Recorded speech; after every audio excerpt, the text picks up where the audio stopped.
তো বেড়ে ওঠার সময় আমি কখনো বিশ্বাস করতাম না যে যীশু খ্রিস্ট একজন মাসিহ। স্কুলে থাকাকালীন আমার কাছে সন্দেহ ছিল। হাই স্কুলে থাকার সময়ও তো সবকিছু এক কান দিয়ে ঢুকে অন্য কান দিয়ে বের করতাম। তো খ্রিস্ট ধর্মের যে জিনিসটা আমার মাথায় ঢোকাতে পারতাম না সেটা হলো যীশুকে ঈশ্বর মানা। আমি এটা বিশ্বাস করতাম না। ছোট থেকে বড় হওয়ার সময় ধর্মচর্চা করতাম। হ্যাঁ, আমরা রবিবার করে চার্চে যেতাম। তো খ্রিস্টানরা শুধু রবিবারই চার্চে যায়, আর তারা নিজেদের জন্যই যেত সানডে মাসে। আর আপনি সেখানে যাচ্ছেন আর তারপর বাসায় ফিরছেন। জানেন, খ্রিস্ট ধর্মতে তেমন শৃঙ্খলা নেই। সপ্তাহে একদিন প্রার্থনা করে বাসায় ফিরে যাও। বেশিরভাগ লোক পাপ করতো। কৈশোরের সময়টা বেশ কঠিন ছিল, কারণ বেড়ে ওঠার সময়গুলোতে আমি ভাবতাম এসব জিনিস আমার সুখী করবে। বাইরে যাওয়া, পার্টি করা, মদ্যপান নাই। আমার 18 বছর বয়স হতেই আমি পুরোপুরি ঢেকে গেছিলাম এইসব টাকা, নারী সঙ্গ, মদ, ক্ষমতা, এগুলোর দ্বারা একেবারে কলুষিত হয়ে পড়েছিলাম। আর আমি ভাবতাম আমি অন্যদের থেকে উত্তম।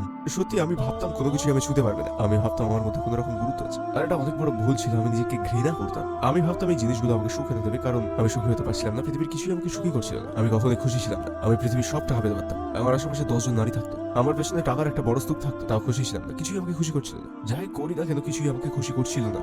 এবং যত বয়স বাড়ছিল, যত উপরের দিকে যাচ্ছিলাম, আমি ততই এসব পাচ্ছিলাম, আর ততই আমি অসুখী হচ্ছিলাম।